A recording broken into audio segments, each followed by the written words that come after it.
2 number का जब कारोबार इनका खत्म होगा तो मेरे पर कोई भी यहाँ पर हमला भी हो सकता है, कहीं भी मेरी जान को खतरा है। तो ये कहता है कि रेलवे के तमाम अफसर मेरी मुट्ठी में है, जो ये कहता है कि रेलवे का सारा जो कारोबारी सिस्टम मेरी मुट्ठी में है। जितने भी रेलवे में पुराने कंट्रैक्टर हैं उनकी सबकी सांठगांठ है इस ठेकेदार के मुताबिक। कौन सी इसके पास अथॉरिटी है कि सारी की सारी नौकरी यहाँ पर इसने कर दी है और इसका सारा नेक्सिस है यहाँ पर। जबकि इस टेंडर में ये कुछ है नहीं कि वो यहाँ डेली स्लिप काट सकता है या यहाँ पर वो बैरियर लगा सकता है। और इसको यहाँ से निकाला गया था और उसके बावजूद भी ये मैनेज करके इसने सीबीआई को भी मैनेज करके कैसे कर लिया है हमें नहीं पता कैसे कर लिया है। आज रेलवे के प्लेटफार्म पर रेल नीर बिक रहा है जिसको कि टोटली इस बंदे ने बंद करवा दिया हुआ था। एक लंबे दौड़ धूप के बाद हमें एक रिलीफ मिला है। ऑनरेबल हमारे सेकंड एडिशनल डिस्ट्रिक्ट जज से हमें स्टे मिला है कि रेलवे अथॉरिटी जो है और प्लस जो थर्ड पार्टी है वो डिस्पोजेसिंग जो है वो हमको नहीं कर सकते यहाँ से, क्योंकि हम यहाँ पिछले 52 ईयर से बैठे हुए हैं। तो ये एक आर्डर की कापी जो हमको आर्डर मिला है और इसके मुताबिक रेलवे हमको डिस्पोजेसिंग नहीं कर सकती है और ना ही कोई थर्ड पार्टी कर सकती है। ये आपके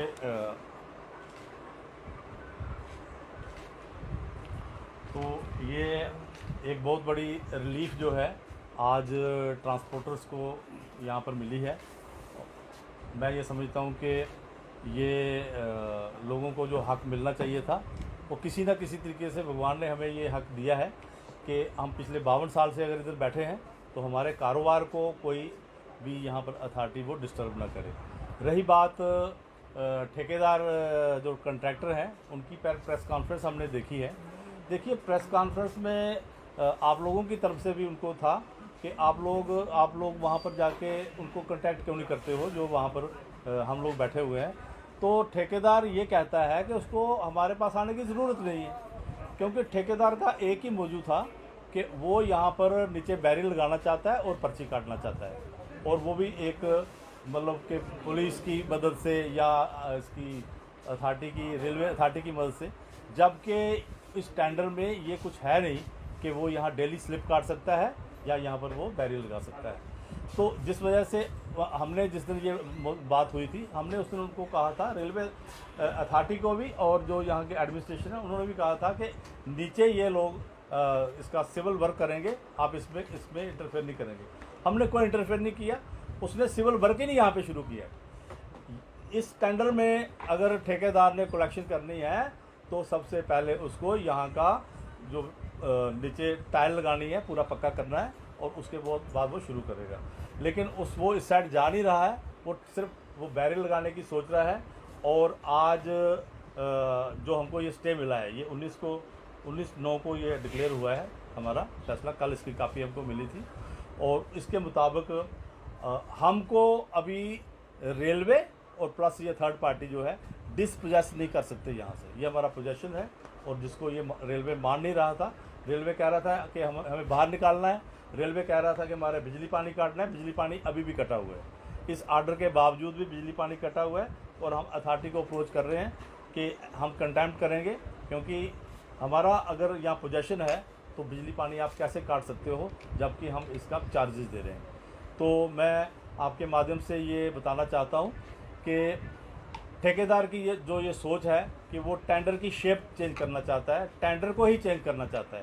ये टेंडर मंथली बेस है और इस टेंडर को वो डेली के हिसाब से जितनी गाड़ी यहाँ पर आ रही है, जो यहाँ पर अनलोड करने आ रहा है, कोई भी गाड़ी जो है रेलवे के अंदर आती है तो वो इसको ठेकेदार को पैसे देकर जाएगी, जो कि टोटली इलीगल है। और ये मैंने पहले भी कहा था, ये एकमात्र इस वजह से है कि यहाँ एक पुरुषोत्तम सिंह जी हैं CMI, उसकी पार्टनरशिप है इस ठेकेदार के साथ, और जिसको भी ये डिनाई भी नहीं कर सके अपनी प्रेस कॉन्फ्रेंस में। ये कह रहे थे प्रेस कॉन्फ्रेंस मैंने सुनी कि मैं नया आदमी हूँ, ठेकेदार नया हूँ, जिस वजह से मेरी कोई अपूर्ण पहचान नहीं है। हाँ, आपका ही किसी ने वहाँ से उनको पूछा था कि पता चला है कि एलिगेशन लगा रहे हैं मेरे लिए कि आपका कोई इनके साथ रेलवे के साथ सांठगांठ है। तो वो ये कहता है मैं नया आदमी हूँ, अगर पुराना होता तो शायद सांठगांठ होती। तो ये देखिए कि वो जितने भी रेलवे में पुराने कंट्रैक्टर हैं उनकी सबकी सांठगांठ है इस ठेकेदार के मुताबिक। और मैं समझता हूँ कि इस ठेकेदार की ही सांठगांठ है इस हमारे CMI के साथ, जिसको कि अभी तक भी उस पर कोई एक्शन नहीं हुआ, और हम सोच रहे थे कि अथॉरिटी इस पर एक्शन करेगी, इसको यहाँ से उठाएगी, क्योंकि ये CMI की पोस्ट जो है ये यहाँ पर टिकटिंग का ये बंदा है, इसकी ये पोस्ट ही नहीं है, और इसको यहाँ से निकाला गया था, और उसके बावजूद भी ये मैनेज करके इसने CBI को भी मैनेज करके कैसे कर लिया हमें नहीं पता कैसे कर लिया। और इसने ये जो इसके पास डिपार्टमेंटल इंक्वायरी थी, जिसकी वजह से इसको ये ऑर्डर था कि ये जम्मू की में नहीं रह सकता, ये पठानकोट के आगे इसकी ट्रांसफ़र हो सकती है। हमें ये समझ नहीं लग रही कहाँ से इसका नेक्सस शुरू होता है, जबकि यहाँ के सीनियर DCM फिरोजपुर भी बहुत एक नेक इंसान है। डायरेक्टर साहब जो हमारे यहाँ रेलवे स्टेशन में है वो भी एक अच्छे हैं, उन्होंने भी सारे स्थिति को समझा, और उन्होंने भी पूरा मौका देकर और इस पर कार्रवाई की है। और स्टेशन मास्टर तो बिल्कुल एक शरीफ आदमी है। मैं समझता हूँ कि ये सब लोगों में एक जो है शैतान जो बैठा हुआ है वो है ये पुरुषोत्तम सिंह, जिसका नाम नीटा बोलते हैं। जितने भी यहाँ कारोबार हैं वो सब कारोबार में वो शामिल है। तो मैं दूसरी बात मैंने उस दिन भी कहा था कि रेलवे मिनिस्ट्री को, रेलवे की अथॉरिटी को मेरा शुक्रगुजार रहना चाहिए कि आज मेरे बोलने से, मेरे कहने से आज रेलवे के प्लेटफार्म पर रेल नीर बिक रहा है, जो जिसको कि टोटली इस बंदे ने बंद करवा दिया हुआ था। आज मैं समझता हूँ कि यहाँ वो शाल बेचने वाले भी बहुत कम नज़र आ रहे हैं, और वो भी यहाँ से भाग गए हैं, और भी ऐसे बहुत से लोग जो इलीगल काम यहाँ पर रेलवे स्टेशन में हो रहा था, कर रहे थे, वो लोग भी यहाँ से पलायन किए हैं, वो भी बाहर निकले हैं। और ये एक हालांकि मेरे ऊपर क्योंकि मैं जो स्टैंड ले रहा हूँ कि ये आदमी यहाँ पर गलत है, मेरे ऊपर ये डेफर्मेशन भी कर रहे हैं, मेरे ऊपर ये FIR भी लगवा रहे हैं, मेरे ऊपर कोर्ट में 2-3 इन्होंने केस कर दिए। मुझे उसकी कोई चिंता नहीं है। मुझे यहाँ तक भी पता है कि ये आदमी जो यहाँ पर पुरुषोत्तम सिंह नीटा है, ये मेरे पर कभी भी अटैक कर सकता है और करवा सकता है, क्योंकि जब इनका कारोबार ख़त्म होगा, 2 नंबर का जब कारोबार इनका ख़त्म होगा, तो मेरे पर कोई भी यहाँ पर हमला भी हो सकता है, कहीं भी मेरी जान को खतरा है। तो मैं गुजारिश करूँगा एडमिनिस्ट्रेशन से भी, और मैं कोर्ट में भी जाऊँगा कि मेरी जान को जो खतरा है उसके लिए मुझे प्रोटेक्शन दी जाए और इस बंदे पर कार्रवाई की जाए।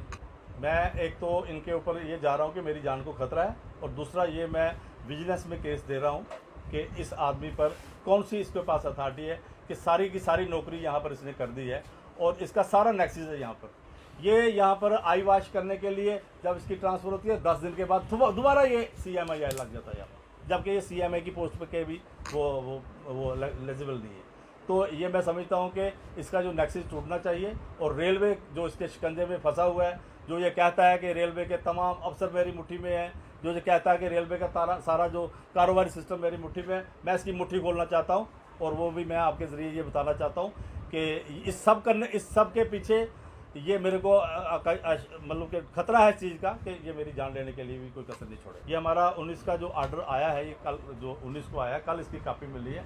अब मैं चाहता हूँ कि मैं इस बेस पर एडमिनिस्ट्रेशन से भी, मैं फिरोजपुर में भी जाना चाहता हूँ, डिवीज़न में भी बात करेंगे, जो इनके सीनियर डिविजनल कमर्शियल मैनेजर जो इसको देखते हैं, जिन्होंने टेंडर किया है, उनसे भी बात करेंगे। और उसके बाद हमारी तरफ से जो एक बात है और एक पहल है कि रेलवे का किराया हम देंगे। हम किराया खाने वाले नहीं हैं, रेलवे को किराया देने वाले हैं। पिछले 52 साल से दे रहे हैं, तो अभी हम किराया देने के लिए तैयार हैं।